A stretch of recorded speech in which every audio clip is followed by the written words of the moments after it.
Almighty, Almighty, Almighty, Creator, His blood inside me, we know that it will, Almighty, Almighty, Almighty, Creator,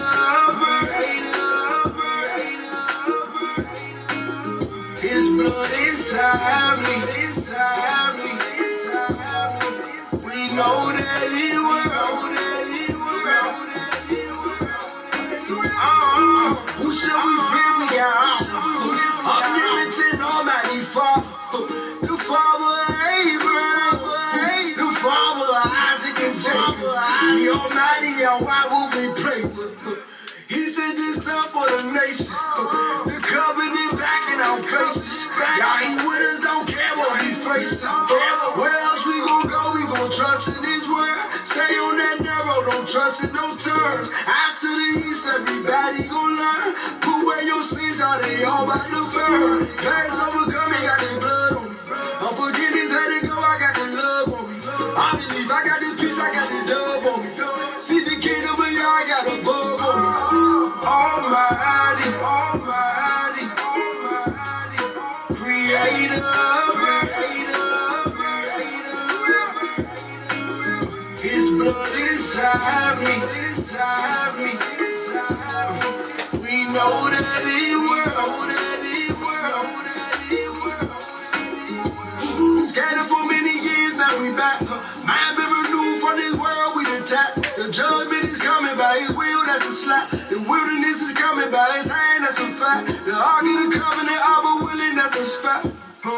Where He gon' get us? It was prophesied in the land, you was sold by His blood, you gon' rise, you gon' ride. Babylon falling, it all gon' go wrong. Keep them commandments, we trying to go home. Before you serve me, go serve Him on that throne. Walk as He walk, I'ma walk, I'm a clone. Where He gon' get us? Keep commandments, He gon' fight for us. I'ma see I He the light for us. Rhyme on, blow the right note. Almighty, Almighty, Almighty, Creator, His blood inside me, we know that it will, Almighty, Almighty, Creator,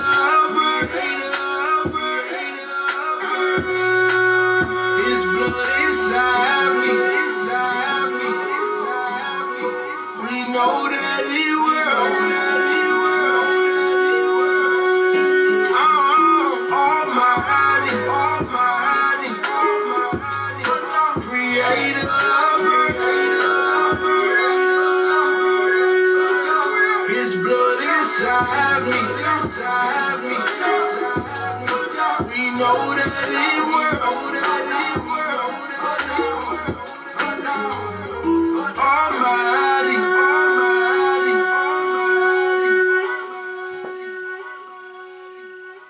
Good afternoon, good afternoon, good afternoon. I'm sorry I'm late today. Good afternoon. Happy Sabbath day, happy Sabbath day. This is the day that the Most High have made, so let us be glad and rejoice in it. I hope your week has went well this week. I hope the Most High have really truly blessed you over and abundantly with love, kindness, and joy.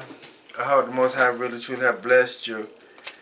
Your offsprings with wisdom and knowledge and understanding. I hope the Most High have given you everything your heart desires this week.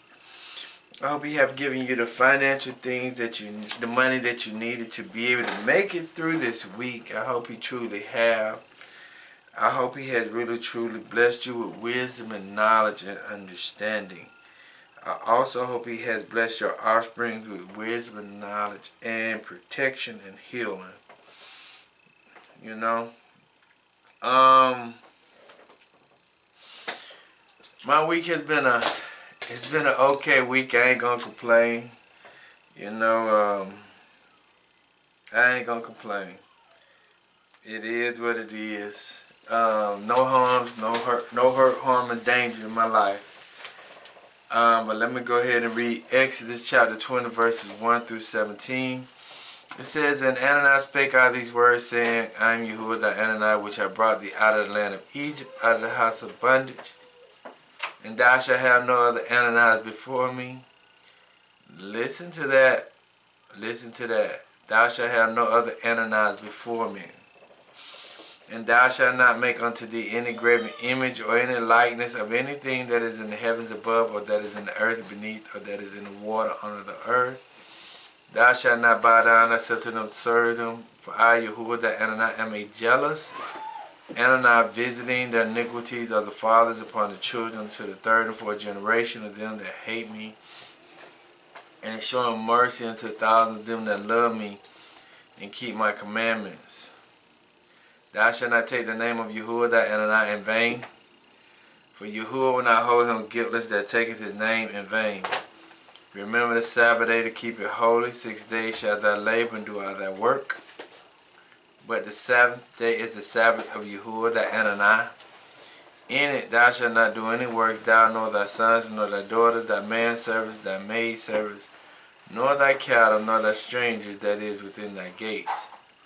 For in 6 days Yahuwah made the heaven and earth, the sea, and all that in them is, and rested the seventh day. Wherefore Yahuwah blessed the Sabbath day and hallowed it. Honor thy father and thy mother, that thy days be long upon the land which Yahuwah thy Ananias giveth thee. Thou shalt not kill, thou shalt not commit adultery, thou shalt not steal. Thou shalt not bear false witness against thy neighbors, and thou shalt not covet thy neighbor's house, and thou shalt not covet thy neighbor's wife, nor his manservants, nor his maidservants, nor his ox, nor his ass, nor anything that is thy neighbor's.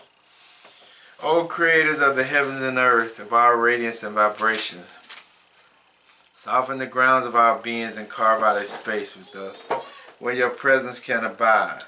Fill us with your creativity so that we may be empowered to bear fruits of our missions. Let each of our actions bear fruits in accordance with our desires within your purpose for our life. Bestow us with the wisdom of produce and share what each being needs to grow and flourish. Untie the tangled thread of destiny that binds us as we release the others from the entanglement of past mistakes. Do not let us be seduced by that which distracts us from our true purpose, but illuminate the opportunities of present moments. For you are the fruit, for you are the ground and the fruitful vision, the creator, power and fulfillment, as all is gathered and made whole once again, so let it be. Let me read this over to you, and let this stick with you for a few minutes. But illuminate or brighten or shine the opportunities of present moments. I mean, opportunity for prosperity. Let the fish scale fall off our eyes so we can see great opportunities in this moment that we're in. Amen. Amen. So if we can go to Deuteronomy this day, we're going to Deuteronomy chapter 32. Deuteronomy chapter 32, verses 15 through 25. 15 through 25, and the key verse is verse 21. The key verse is verse 21. And the verse reads, They have moved me to jealousy with that which is not Ananias. They have provoked me to anger with their vanities. And I will move them to jealousy with those which are not a people. I will provoke them to anger with a foolish nation. Okay? Let me read it over again. It says, They have moved me to jealousy with that which is not Ananias. They have provoked me to anger with their vanities, and I will move them to jealousy with those which are not a people. And I provoke them to anger with a foolish nation. If I may give a title of the text today, the title of the text is, This is the reason, this is why we are in the conditions we are in. This is the reason, this is why we are in the conditions we are in. Okay? This is why we're in the conditions we're in, or this is why we were in the conditions we are in. Are and were. Okay? Are is present tense. Were is past tense. Okay? Let me give you the two words today. The two words is jealousy. Jealousy.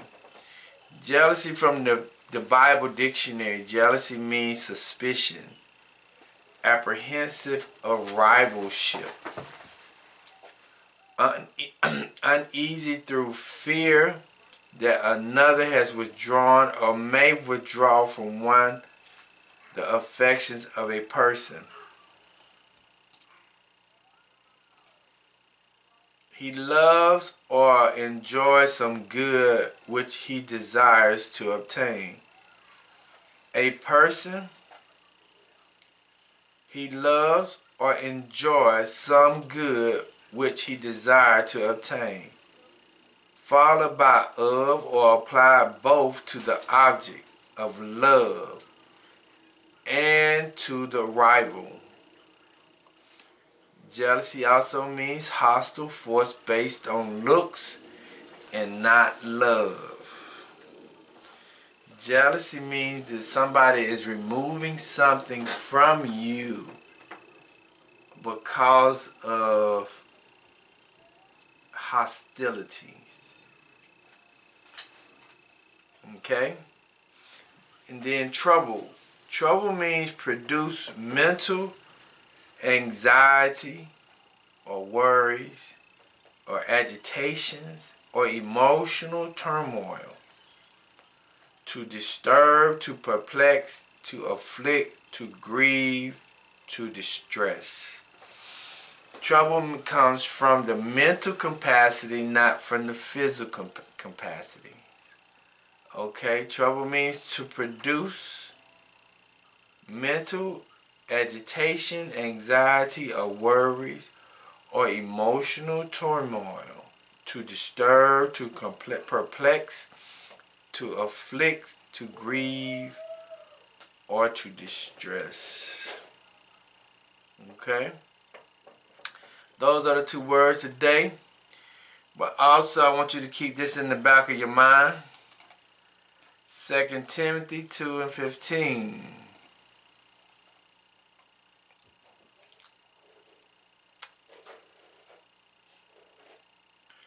I'm going to go to 14 and 15. It says, Of these things put them in remembrance, charging them before Yahuwah that they strive not about words to no profit. Listen to that again. Of these things put them in remembrance, charging them before Yahuwah that they strive not about words to no profit, but to the subverting of the hearer. Study to show thyself approved unto Anani, a workman that needeth not to be ashamed, rightly dividing the word of truth. But shun profane and vain babbling, for they will increase unto more ungodliness. That is what I want you to keep into your minds. We have a great responsibility to study. And once we study, we can put profane and vain babbling aside, because for they will increase unto more ungodliness. Okay? So let us go to Deuteronomy chapter 32. Verse chapter 32. And I want you to go to verse 15, but I'm going to tell you a little bit about it. Okay. Deuteronomy is considered to be the law. Okay? And these are, Moses was giving the law to the children of Israel after the Exodus. Right before they was getting ready to go into the land of Canaan. And when they was getting ready to go to the land of Canaan, Moses wasn't able to go. Joshua was going to be leading the children of Israel over the Jordan River into the new promised land. But before they went into the new promised land, they first had to make a covenant with the Most High, but they also had to understand the Most High's laws, statutes, and commandments in order to, before they can go into the land, because they had to have some type of instructions before they went into the promised land, and how to live in the promised land and what they needed to have before they went into the promised land. That's what they needed to understand, because if we go to Deuteronomy chapter 29 verse 13, right? Okay. And okay. I want you to understand this. Everything that I've been teaching for the last 5 weeks, right? About the leader, the events, the great migrations.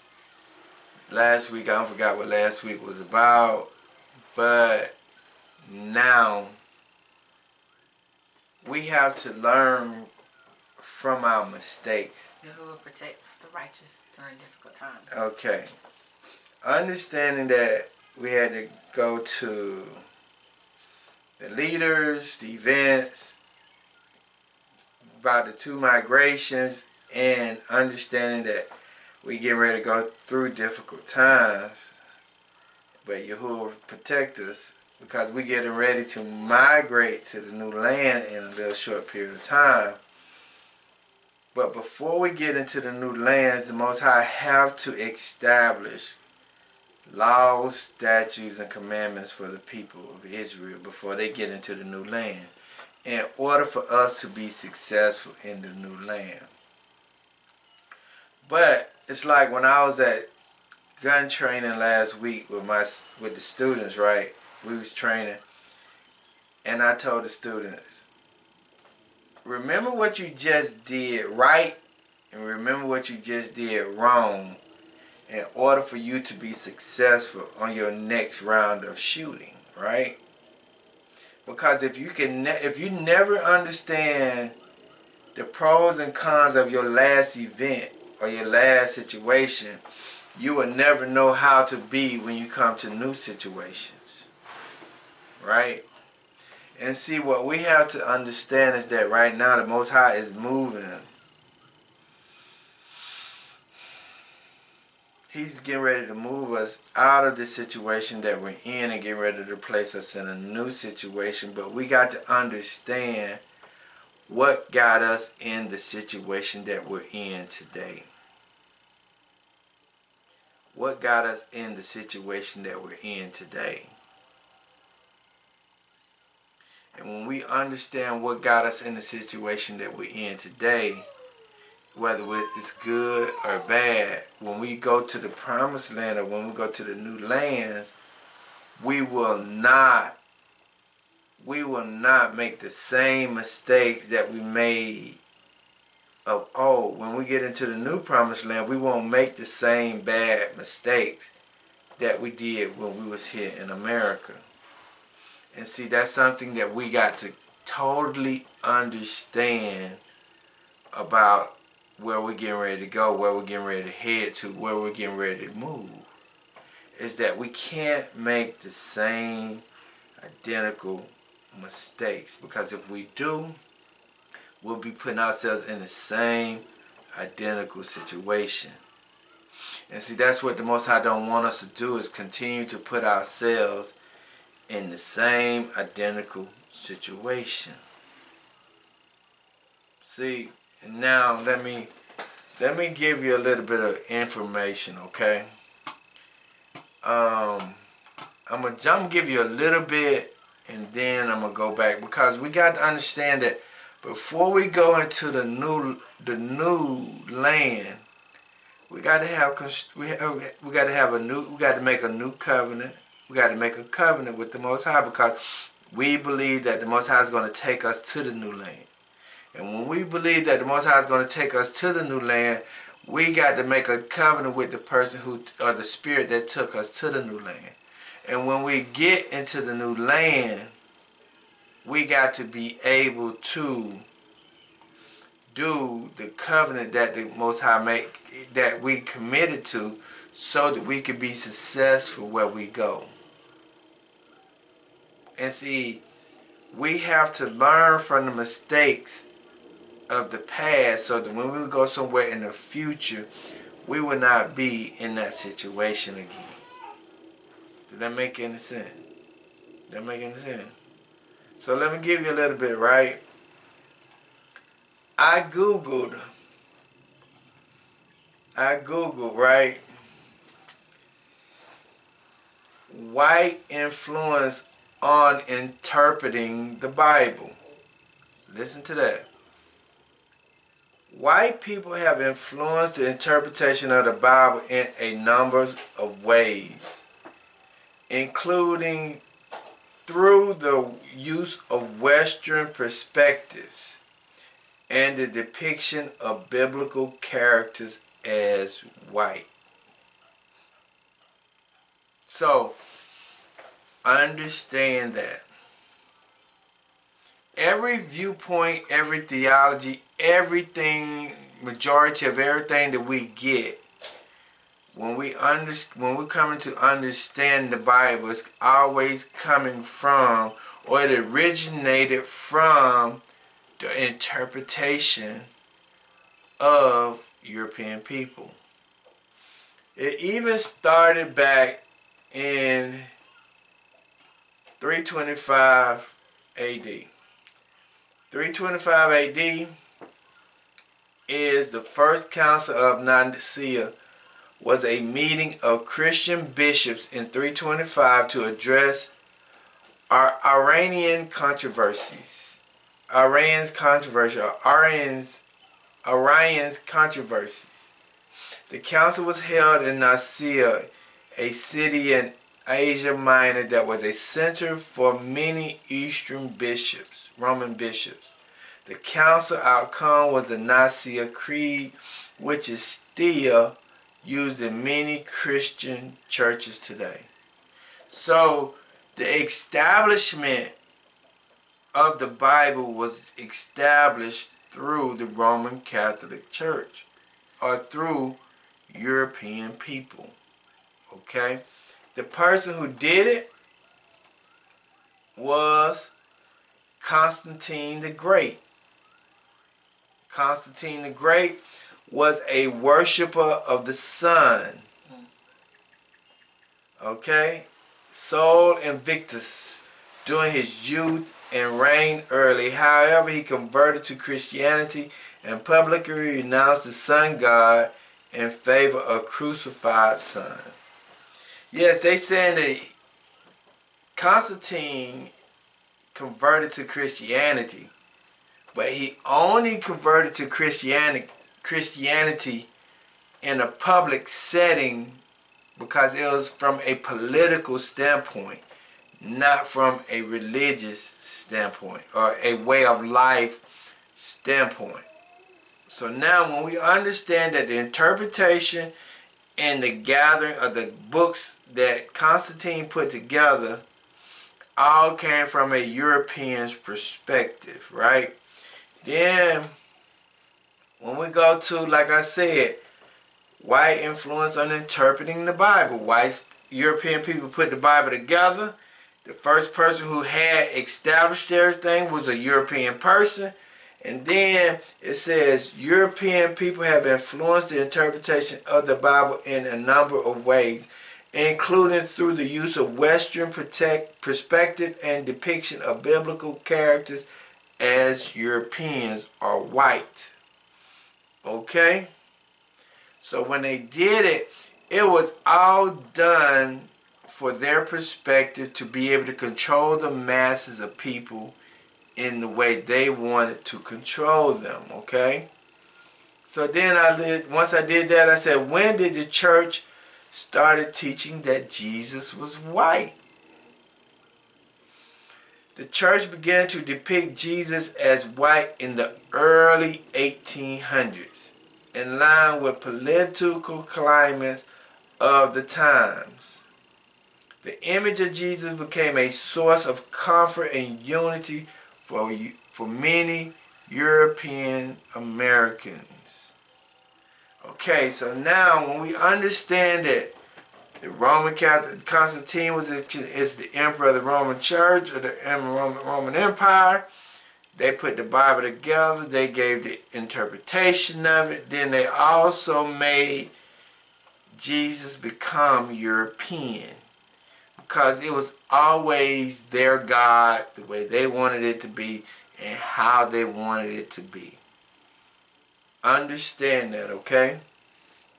Then I did another one. I said, when did prosperity ministry start?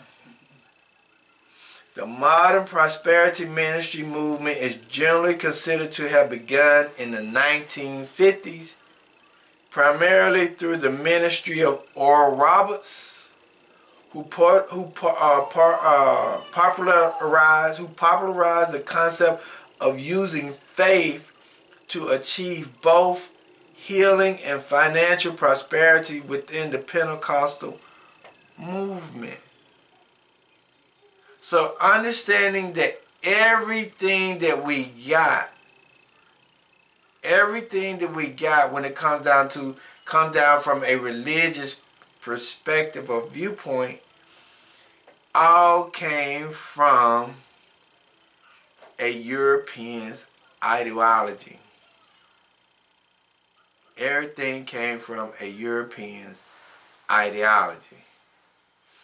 Understanding that who put you in captivity. Okay? So now, when I did a little research, right? I said, what are the major denominations, or what are the major people in America? You have the Europeans, which consist of Roman, Irish, and Italians. They all study the Catholic. They study the Catholic religion, or the Eastern Orthodox religion, or the Presbyterian, but all of it falls up under the Catholic Church. Okay, I did the Middle Eastern people, which is North Africa, Syrians, Palestinians, Jordanians, and Iranians. They study Islam and Christianity. But how did the Christianity get into the Middle East? Christianity got into the Middle East through missionaries. They got into the Christianity and Islam. No, Christianity got into the Middle East through missionaries. European missionaries went through the Middle East teaching Christianity from the European's perspective. Indians from India.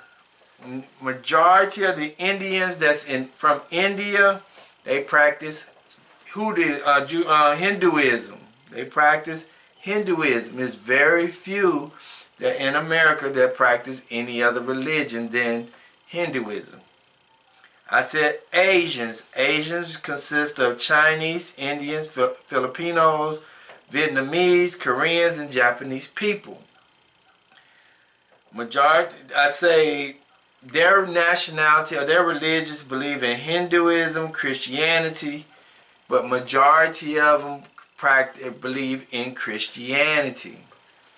And some of them are part of Buddhism. Okay? But how did they begin to be a part of the Christianity religion? Is they've got to be a part of the Christianity religion through or from the Europeans missionaries. Okay? Then I did the Spanish. The Spanish are Mexican, Puerto Ricans, Salvadorians, Dominicans, Cubans, Guatemalans, and Hondurans. They practice Catholics and Christians. But how did they get it? They got it through the Spanish monarchs. But during the time of slavery, the missionaries came in and converted the people from their natural religion to Christianity. Understand the main purpose, the main person in all the conversions. It is the European missionary people. Okay? So now I did blacks. Blacks are Nigerians, Ethiopians, Somalians, Ghanaians, Kenyans, Dominican Republic. What are their, I forgot to do that, but what are their major religions? Their major religions is Christianity and Islam. Okay? How did they get to be part of Christianity? Most of them got their Christianity through Europeans, missionaries. Okay, the Caribbeans. Caribbeans are Jamaican, Haitians, Trinidadians, Tobagoan, and West Indies. How did the Caribbeans get their Christianity and Presbyterians? European missionary brought Christianity to the Caribbeans. Okay, did they have their own religions prior to before the European Christians come to the Caribbeans? Yes, they had their own religions, including those of indigenous people and African slaves. So when we go to understanding something, majority of why we think the way we think about religion today in the land of our captivity today, it comes from European missionary people. And when we go to understand the source and the beginning of the establishment of the Christian religion, it came from the Roman Catholic Church, which came from a sun worshiper named Constantine the Great. Constantine the Great established the Bible the way he wanted to establish the Bible, and he interpreted the Bible the way he wanted for it to be interpreted, and it spread out throughout all the lands on which European people conquered the people. So when you're looking at that, even this Bible here, the slave Bible, even when you're looking at the slave Bible, it was established and designed and created for a specific reason and for a specific purpose. A specific reason and a specific purpose was to be able to keep the slaves in a slave mindset. So now when we look at that, the way we look at the Bible, everything is in this state of mind that we're in, it comes from a European's perspective. But we got that European perspective because we are in captivity under the European dominance. So now when we're getting ready to move into the new lands, we got to make sure that we change our mindset. Because the way we thought the Bible read is actually not how the Bible really is. And that is something that we have to truly understand, because it's this right here. I said, what was the main purpose for the missionaries? Okay, the main purpose of the missionaries in the Caribbean was to convert the local population, particularly enslaved Africans, to Christianity, often with the goal of civilizing them and providing a sense of hope and potential for change within the oppressive conditions of slavery, particularly during the period leading up to the emancipation. They also sometimes advocated for better treatment of slaves during their teachings. Listen to the last part. They also sometimes advocated for better treatment of slaves during their teachings. Not saying that they did, not saying that they didn't. But when you look at some of the historical teachings of the Roman Catholic Church during the time of slavery, the Roman Catholic Church priests understood that they needed slaves to be slaves in order for the Roman Catholic Church and the Europeans to be able to prosper during that time period. Okay, without the slaves and the Roman Catholic Church keeping the slaves in a certain mindset, they always keep people in a certain condition. Because I said, what does the word civilize mean? Civilizing mission was often framed as a benevolent endowment, meaning aimed to uplift the indigenous population through education, conversion to Christianity, and the introduction, listen to this, and the introduction of European legal and political systems. Meaning that you needed to learn everything that you needed to learn. You needed to learn it from the Europeans' way of thinking and the way the Europeans wanted it to be. And so when we're looking at it, right, and we're looking at the verse, I want us to understand this right here.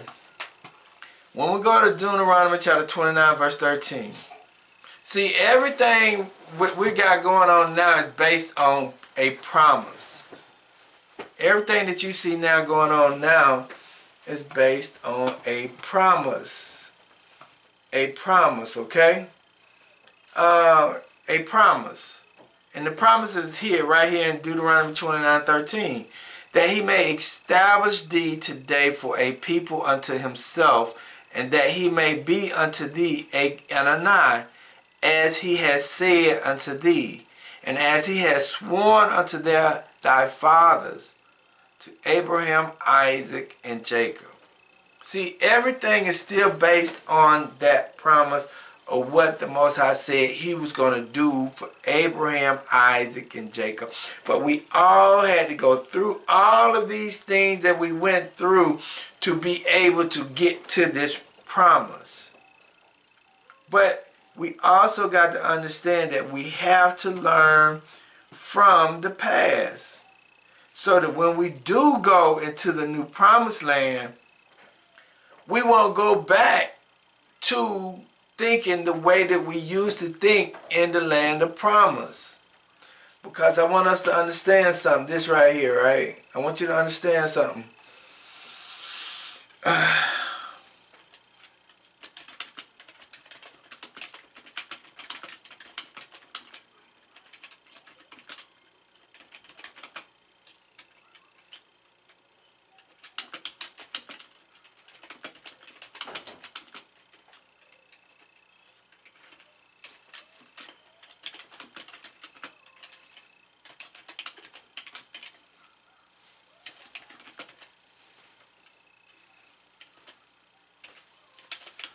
Let me find something. We got to understand something.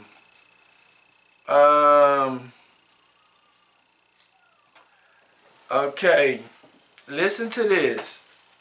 In Numbers chapter 32, verse 11.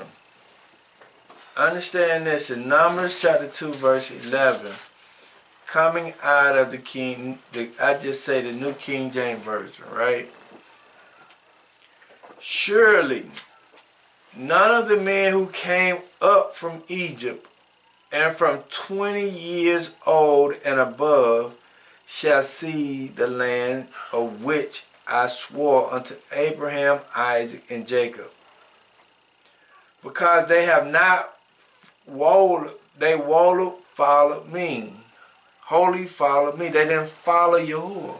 So a lot of people did not make it into the promised land. Only the people under the age of 20 made it into the promised land. And the reason why the people under the age of 20 made it into the promised land, because they did not have the customs of Egypt in them. But the people over the age of 20 had the customs of themselves in Egypt. Okay? But this is all a learning point right now, because Deuteronomy is considered to be the second law. I'm sorry. This is all a learning point, because we have to understand how we got in this situation and what we need to do to get out of this situation. Because we're getting ready to get out of here. We're getting ready to go through some calamities. We're getting ready to go through these events. But when you get to where you're going, you cannot have the same mindset that you had when you get into the new promised land.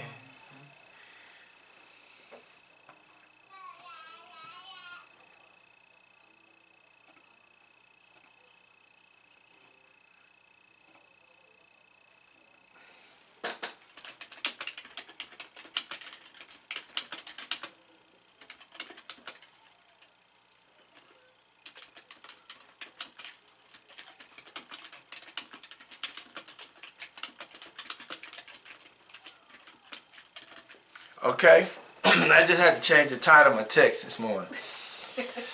Okay, so now let us go to Deuteronomy 32:15, because we have to learn from the past in order to be successful in the future.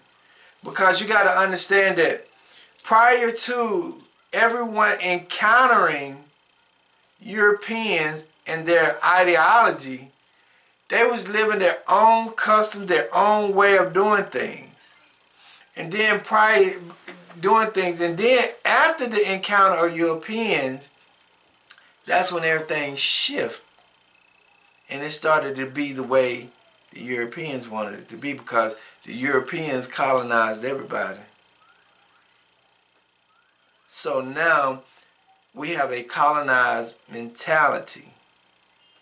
So we have to get out of that colonized mentality. We have to get out of that colonized mentality.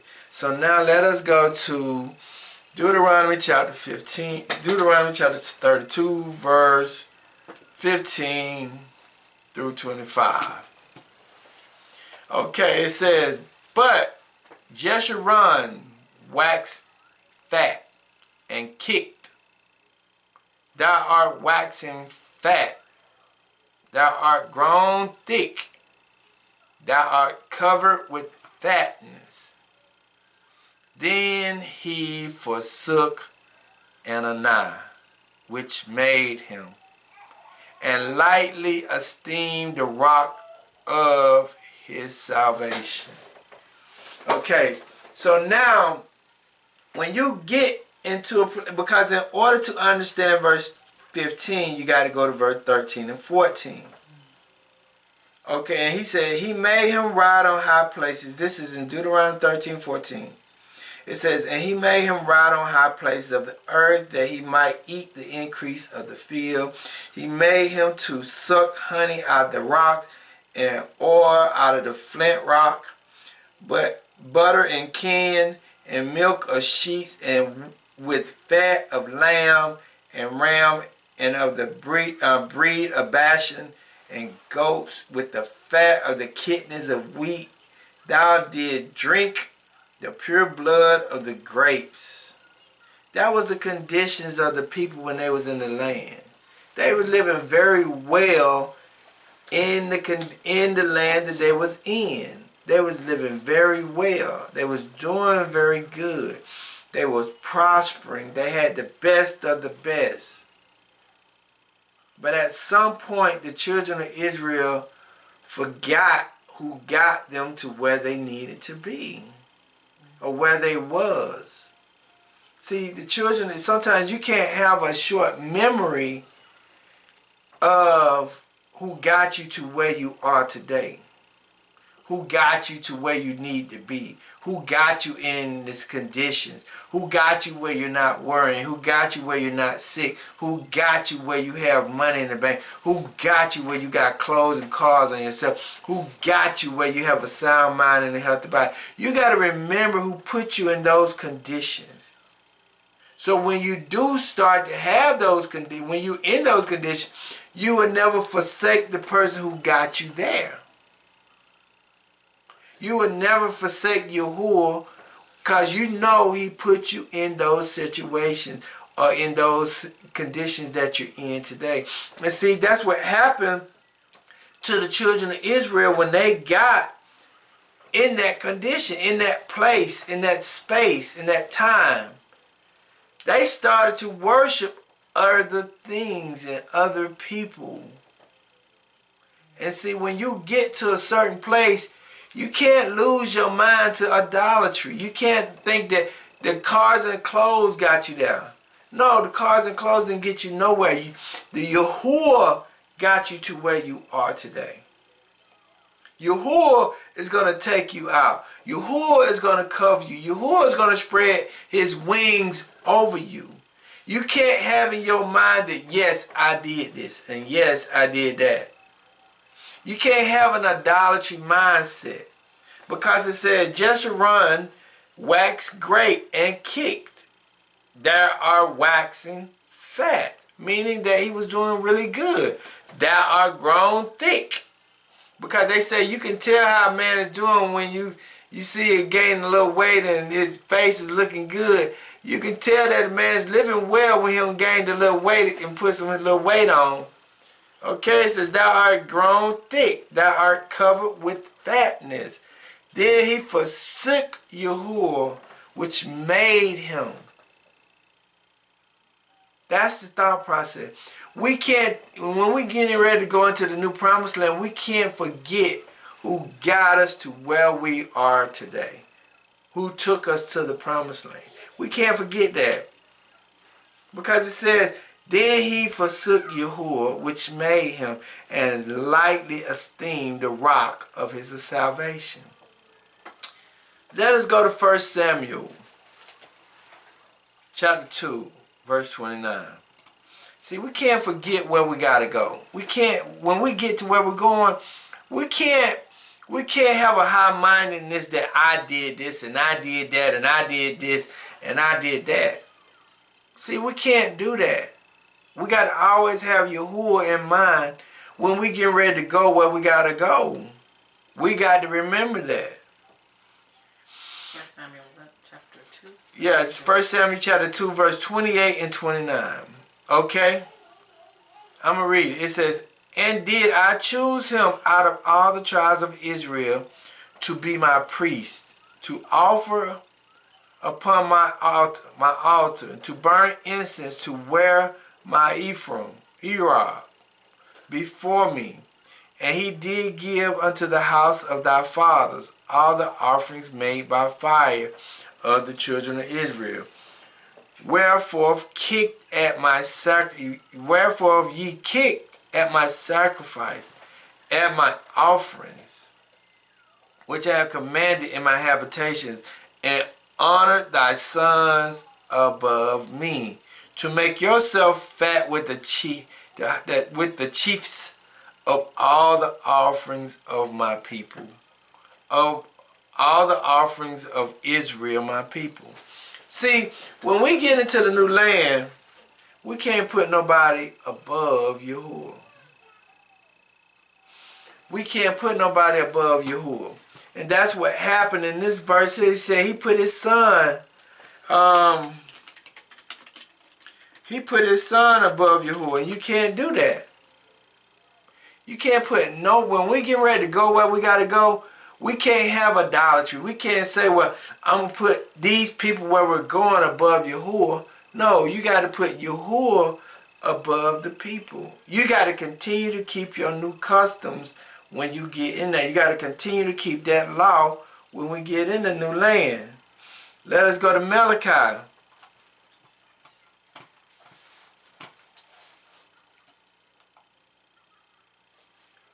Malachi chapter 1, verse 12 and 13.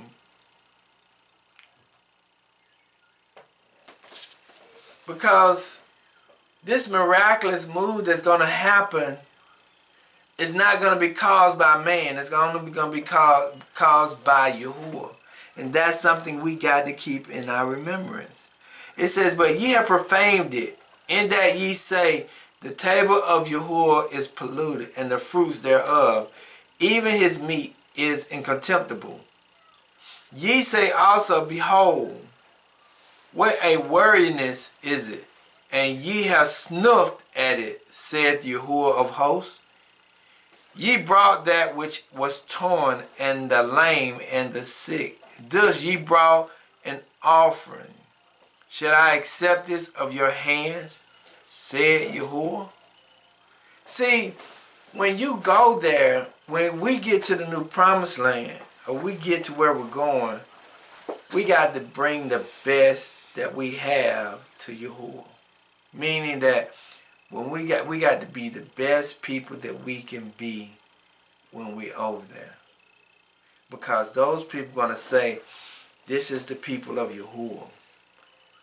And how they're going to be able to say that? They're going to be able to say that because of how we act, how we treat them, how we honor their land, how we honor our Anani, how we live. See, right here, this is the same reason why Cain was jealous of Abel, because Cain did not give his best to Yahuwah. So because Cain didn't give his best to Yahuwah and Abel did, Cain was jealous of Abel. So when you're doing something, you got to give your best to Yahuwah. Your lifestyle got to represent Yahuwah. You got to, in your conversation, in your dress code, in the way you treat people. That's going to represent Yahuwah. How you live your life, how you sacrifice, okay? Let us go to Acts chapter 9.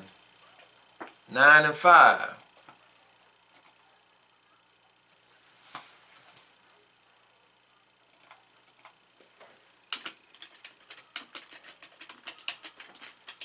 Okay? Acts chapter 9 and 5. It says, verse 5, it says, and he said, who art thou, Yahuwah? And Yahuwah said, I am Yeshua, whom thou persecuted. Is it hard for thee to kick against the prick? See, what Paul thought he was doing was not what he was actually doing. Paul was actually going against the law. Paul was killing his own brothers and sisters because of what they didn't believe, what he believed in and what they believed in. And see, that's why he got him on the road to Damascus, and he had to separate Paul from the people, because he had to deal with Paul by himself. And see, when we get into the promised land, or when we get to where we're going, wherever he's going to take us, that is a place of isolation. And he's going to deal with us there, because a lot of the times, the reason why we act and behave the way we act is because of the Egyptian mindset, or the European mindset. Because we'll fight against each other. We got this self-hate towards each other, but we got to figure out, well, why we got all this self-hate towards each other. Everybody did that. Everybody did that protest yesterday, right? Everybody, a lot of people did that protest yesterday, right? Blackout. Yeah. Economical blackout. Yeah, say it loud. Economical blackout. Okay, so did you do the economical blackout? I worked yesterday. Okay, but what did you bring to mind yesterday? What did you tell me this morning? Why you didn't do? You did the economical blackout, but what also did you do? What's gonna happen next? No. What is it? Sharon told me, she said, well, I did the economical blackout, but what I did was I went and Supported a black business. right. Oh yeah. That's what she told me. So if you did do an economical blackout, you should have just supported your own business Right. and not just spent money, because if you didn't spend money, you affected the black businesses as well. Right. So if you're going to do an economical blackout for major businesses, you should have just went to small business owners to be able to push the cause or spend. If you're going to spend $5 billion, whatever you spent, or say $100 million, just go spend $100 million with a black-owned business. Redirect the money. Right. So when Paul was going against his own people, he was kicking against the prick. He was going against the cause. Because Yeshua said, I came for the lost sheep of the house of Israel. So if he knew that, Paul wouldn't have been throwing the children of Israel in jail. Okay? So let us go back to Deuteronomy. So we got to understand that when we get into the new land, we cannot continue to practice idolatry. What is idolatry? It's your lifestyle. You putting your children above the Ananai, and also you fighting against your own people in the land. You got to be able to be there for your people and to help your people, and even help the land to prosper. You got to have a totally different mindset, because in the Western mindset it teaches you selfishness. It doesn't teach you anything about community. It teaches you individualism. That's what capitalism is all about, individualism. Okay? So now, Deuteronomy 32:16, he says, they provoke him to jealousy with strange gods. With abomination provoke they him to anger. And see, when we get to the new land, we can't provoke Yahuwah again with anger by worshiping everything that these other people worship. We just got to do what we supposed to do where we go. Because the minute that happen again, a lot of people are gonna be judged. Because wherever you go, everybody ain't gonna have the same spiritual beliefs that you have. But you gotta stick to what your spiritual beliefs is at that time. You got to believe that Yahuwah got you there, so you're going to have to really study the word for yourself and practice your spiritual faith. It says, they provoke him to jealousy with strange gods. With abomination provoke they him to anger. See, this was right after slavery in Egypt. But I'm just going to say, right after the slavery here in America, what did we do? What did black people do when we got out of slavery here in America? We still wanted to be a part of their system. We still wanted to live the life that they live. We still wanted to be living in their neighborhood. We still wanted to go to their school. We still wanted to drive their car. We still wanted to have their dream. We still wanted to have their vision. We believed that success was what they said. Everything that they did, we still took hold of it. Even if we took our captives' mindset. We took their lifestyle, we took everything about them and implemented it into our life. And that's something that we got to change. There's nothing when we should have tried to distance ourselves as far as we can from that mindset, because it was a captive mindset. It kept us chasing. The big car, clothes, and houses that we have will come from somebody else's thought process. The red bottom shoe come from somebody thought process. The Mercedes, all this thing come from somebody else and not our own. Everything. In verse 13 and 17 it says, they sacrifice unto devils, not unto Ananiah. To gods whom they knew not. Listen to this part. To new gods that came newly up, whom your father feared not.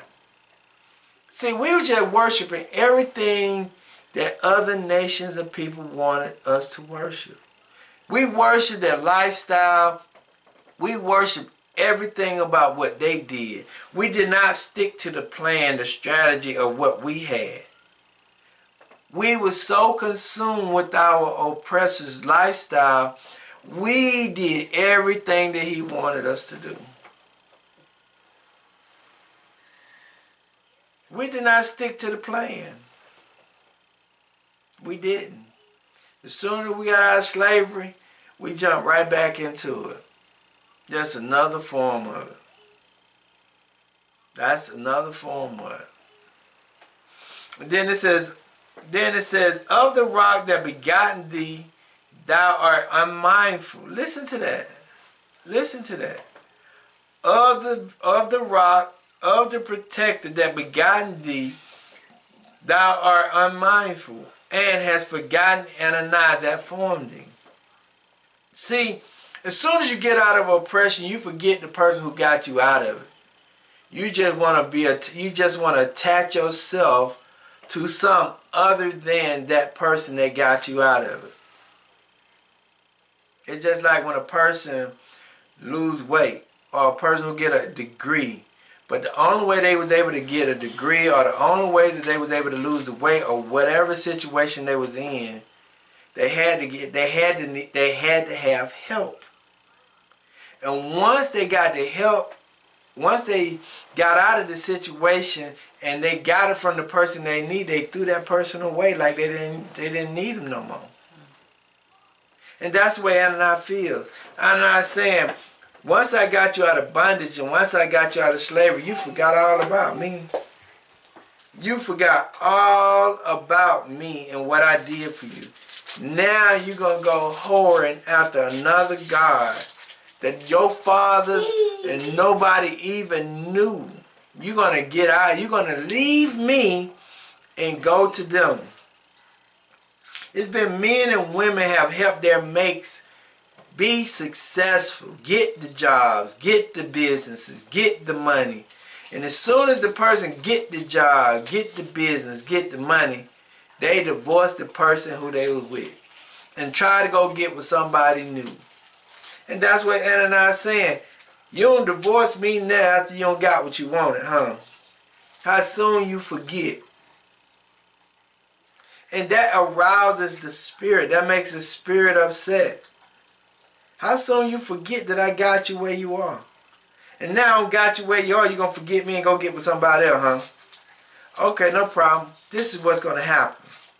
And that's like actually what he is saying. He is basically saying, okay, now I don't got you out of slavery. I don't got you out of oppression. Now you don't turn around and attach yourself to somebody else. Now, okay, now I got to do something to you.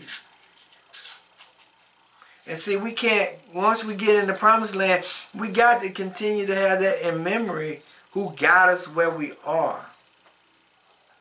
Okay, and then it says in verse 19, because I want us to remember, he said, O the rock that begotten thee, thou art unmindful, and hast forgotten Ananiah that formed thee. It says, and when Yahuwah saw it, he angered them. He was a whore. He hated them because of the provoking of his sons and of his daughter. And he said, I will hide my face from them, and I will see what their end shall be. For they are a very forward generation, children in whom is no faith. See, once you turn your back on somebody who really helped you, anger begins to fester in them. And when you have somebody that have anger in them because of what you did, they won't be there for you no more. Because you got what you got because you got it off somebody else's back. And see, that's what's going on in our community today, the Hebrew Israelite community today. Because if you look at it, a lot of women and men got the things, they got the degrees and all that stuff they got because their husbands allowed them to get it, or their wives helped them get it. They might have not necessarily helped them financially, but they lightened their burden so that they could get it. They lightened the burden so they could study. They lightened the burden so they could go to class. They made sure that they were standing in the gap for them while they were studying.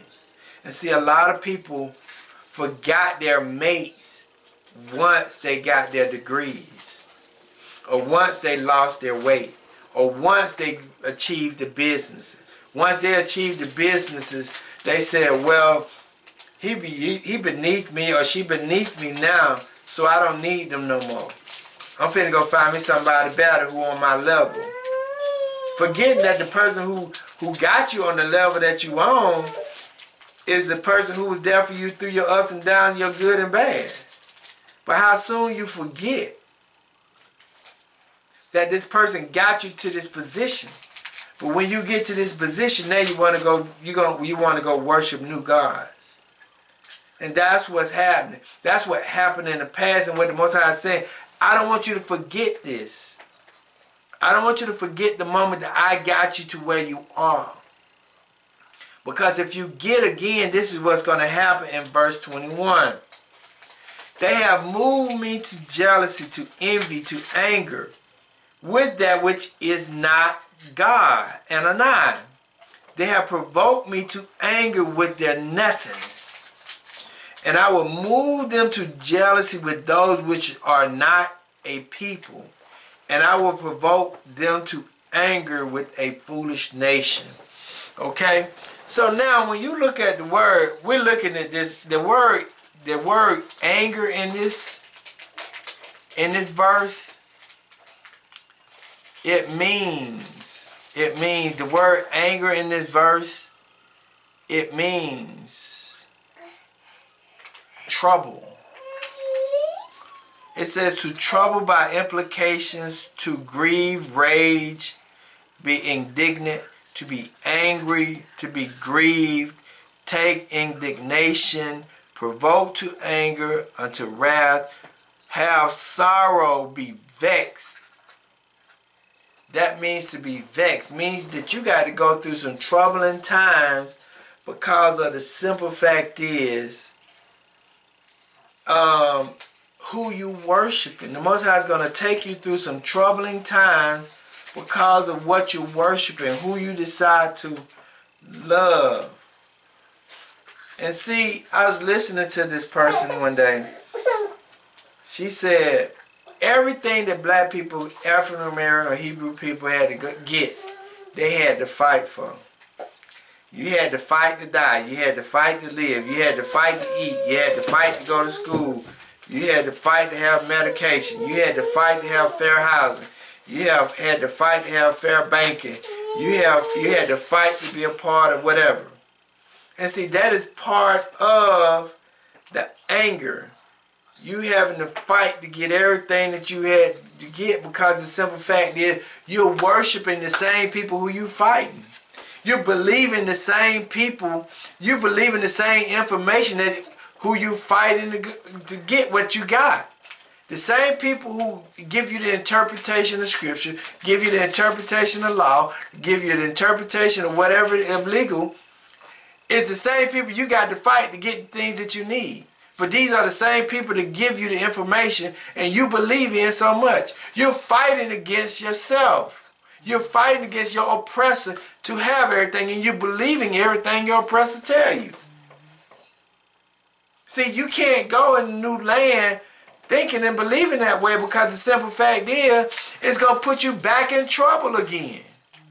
You can't go into the new land having that same mindset. You got to separate yourself from the people. Because the simple fact is, He didn't put you there to follow them. He put you there to be a light to the darkness.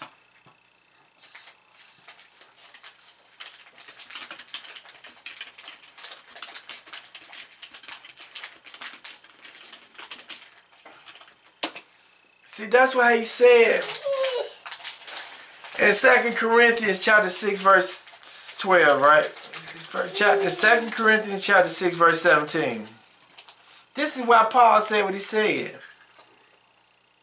Wherefore come from among them, and be ye separated, saith Yahuwah, and touch not the unclean things, and I will receive you. I will be a father unto you, and ye shall be my sons and daughters, saith Yahuwah Almighty. See, when we go there, we can't be a part of everything that they do, how they do it, the way they do it, because the simple fact is, we are the Most High's chosen people. We cannot, what happened? We cannot be a part of everything that they do. Because if we do, we're gonna move him to anger again. Let us go to Judges. He's sleeping. Let us go to Judges chapter 2, verse 12.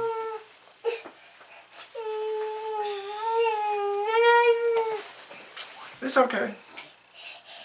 And then see, in Judges chapter 2, verse 12, it says, and they forsook Yahuwah and Anai, their fathers, which brought them out of the land of Egypt, and followed other gods, of the gods of the people that were round about them, and bowed themselves unto them, and provoked Yahuwah to anger. See, when you look at it, right now, we are worshiping everybody else's gods, right? We are worshiping everybody else's gods.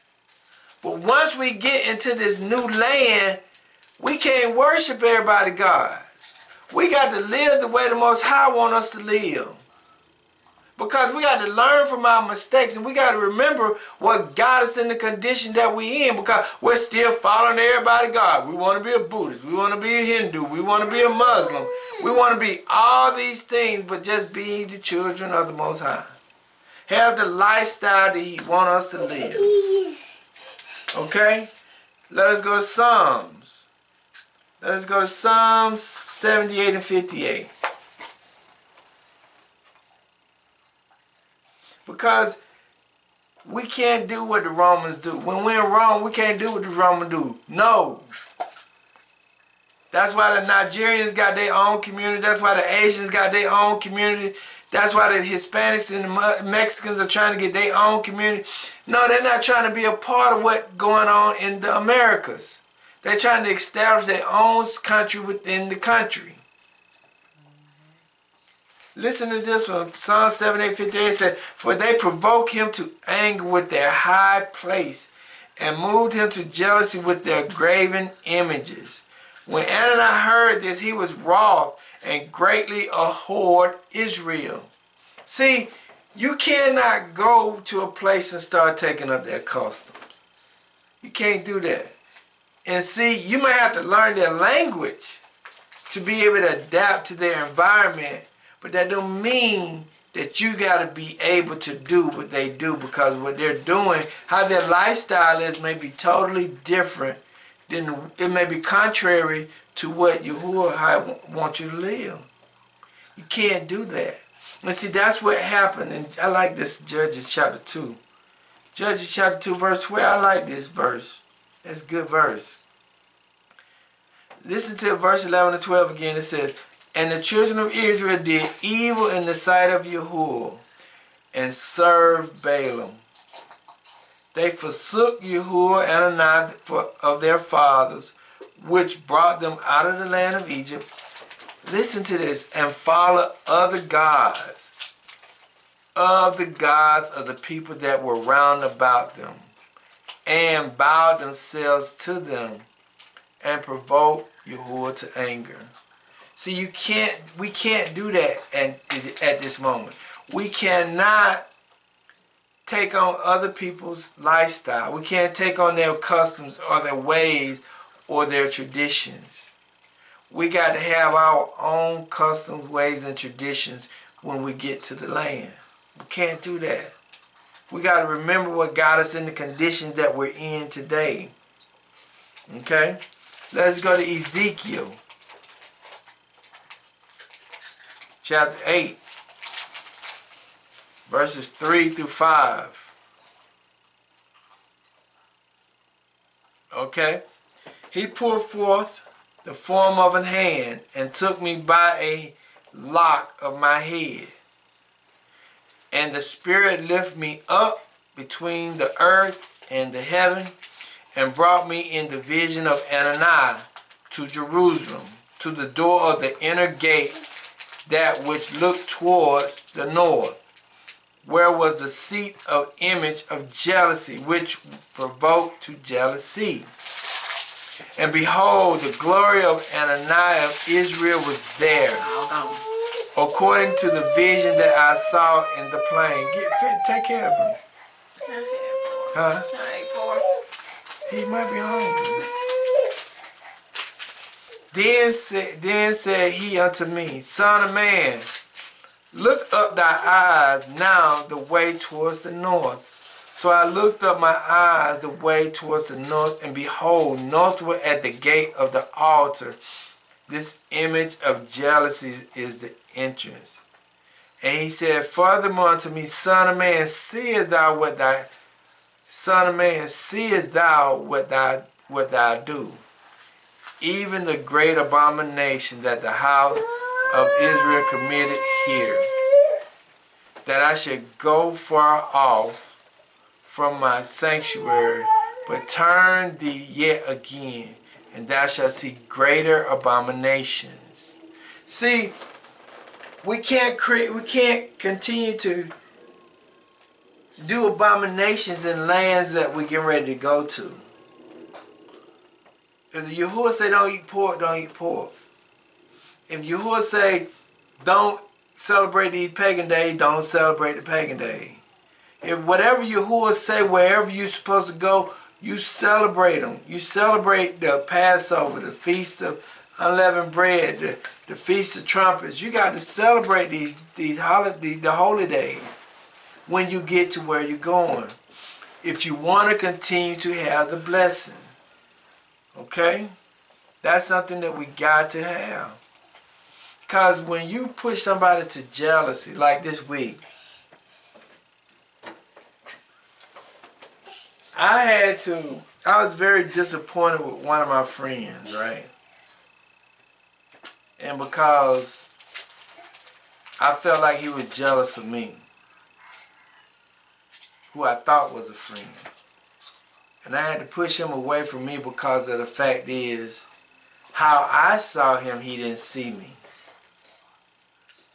So when he didn't see me the way I saw him, I had to push him away because the simple fact is, I was disappointed that I was not treated the way I treated him. And so when you reach jealousy, it's a sign of pushing somebody away because they don't treat you the way you treat them. And because you don't treat them, they don't treat you the way they treat you, you got to get away from them. And you don't want Yahuwah to push you away from him in the new land that we're going to. Now let's go to 32 and 22. It says, For a fire is kindled in my anger, and shall burn unto the lowest hell, and shall consume the earth with her increase, and set on fire the foundations of the mountains. And I will heap mischief upon them. What the word heap means.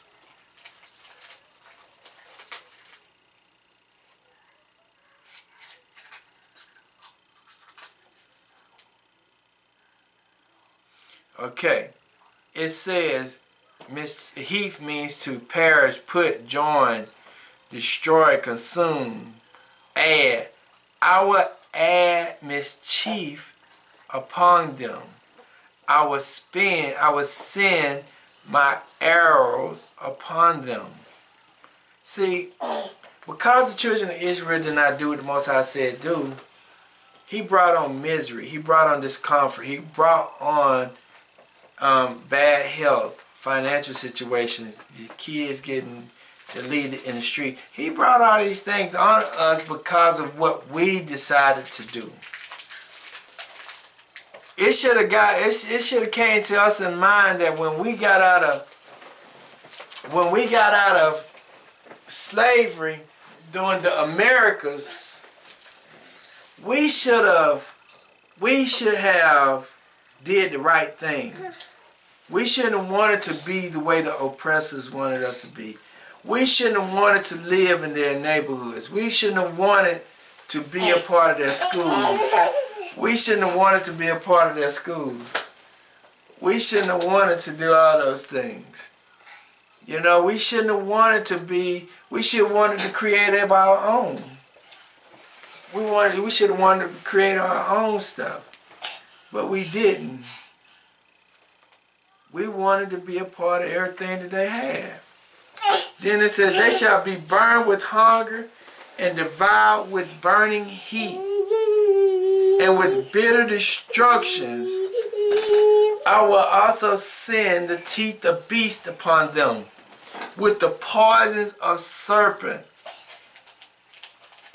of the dust, and the sword without and terror within shall destroy both the young men and the virgins, and the sucklings also with man of gray hair. And see, because just the thing of not remembering Yahuwah when we got out of captivity put us in a bad situation. And see, when we're on earth, we look at everything from a physical and not a spiritual thing. It had to be a divine spirit to get us out of slavery. It had to be a divine spirit to be able to bring over 100,000 people over here to the Americas on boats. It had to be a divine spirit that allowed certain people to do certain things. That is not natural. And that's something that we have to understand. The things that happened on the earth was not natural. Nobody has that great authority and that greater power without something supernatural helping them to do it.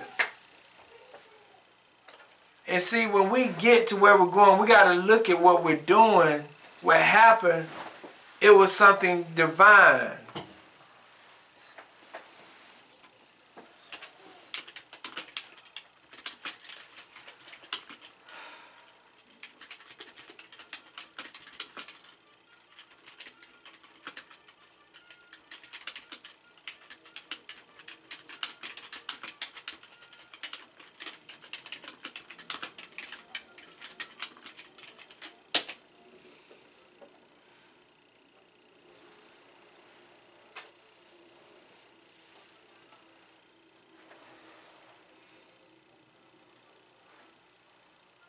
Okay, let us go to Isaiah chapter 11.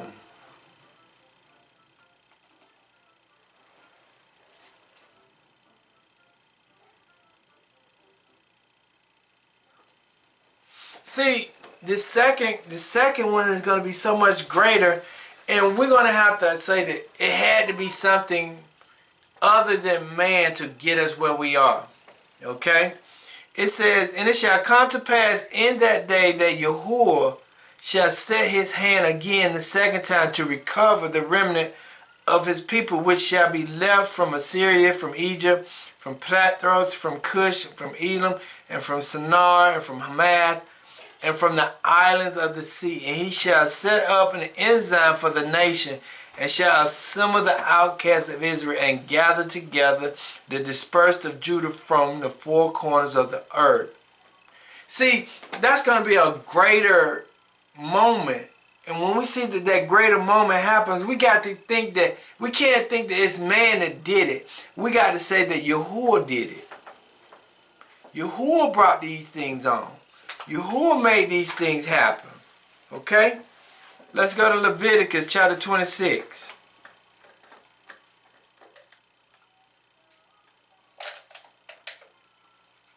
Because he don't want us to repeat the same cycle that we did here when we get to the promised land. Okay?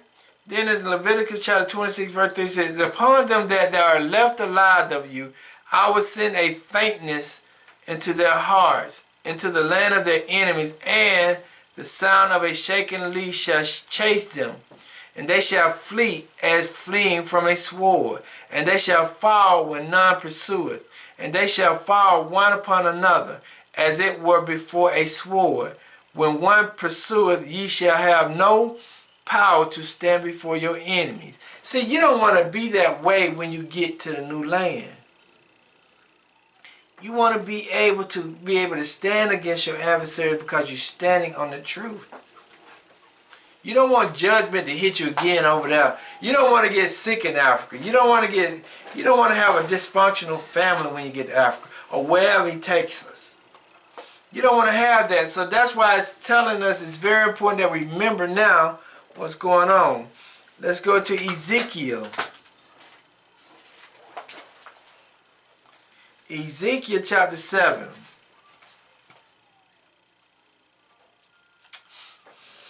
It says, the sword is without, and the pestilence and the famine is within.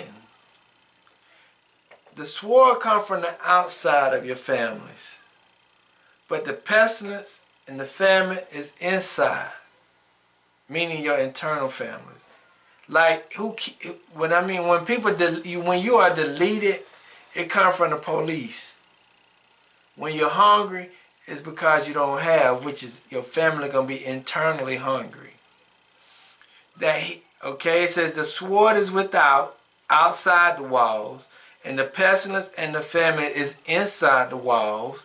And he that is in the field shall die with the sword, and he that is in the city, famine and pestilence shall devour him. But they that escape of them shall escape, and shall be on the mountain like a dove of the valley, and all of them mourn, every one for his iniquities. See, you don't want these things to happen no more. You want to make sure that you'll be okay. Okay, 2 Corinthians chapter 2. 2 Corinthians chapter 7 and 5. Okay, I got 5 minutes left. It says, for when we were coming to Macedonia, our flesh had no rest, but we was troubled on every side. Without were fighting, within were fears. Paul was saying we were fighting in Macedonia. We had to fight everybody, and we were scared emotionally. See, you don't want to be that way when you get to where you're going. You want to be so humble. You want to be so thankful and grateful to Yahuwah that whatever Yahuwah asks you to do, you do it. The things that you get ready to receive when you go to the new promised land, you don't want to be in the same condition in the promised land that you was with here in America. You don't want that. You want to leave Egypt in Egypt. And you want to pick up something new when you go down. Everything about Egypt is the Egyptian theology, a thought process. But when you go somewhere else, your thought process got to change. Let us go to Deuteronomy. The last one, Deuteronomy chapter 30.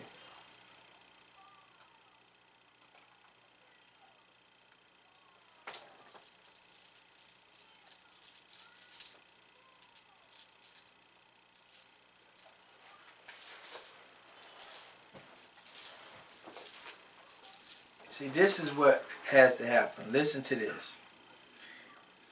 It says, and it shall come to pass when all these things are come upon thee, the blessings and the curses are over, which I have set before thee, and thou shalt call them to mind among. Listen to this. This is what we got to do. Thou shalt call them to mind among the nations, whether thou, Yahuwah, the Adonai, hast driven thee, and shall return unto Yahuwah the Adonai, and shall obey his voice, according to all that I command thee this day. and thou and thy children, and with all thy mind, and with all thy soul. That then Yahuwah thy Adonai will return thy captivity and have compassion upon thee, and will return and gather thee from all the nations, whether Yahuwah thy Adonai has scattered thee. See, we got to obey his voice when we get to where we're going. We got to obey his voice. We got to leave the European mindset in America. We got to gravitate to Yahuwah mindset, an African or black mindset when we get to where we're going. So Father, we thank you, we bless you, praise you, we give you all the honor and the glory. Father, we thank you for everything you have done and what you continue to do. Father, we just ask that you continue to let your will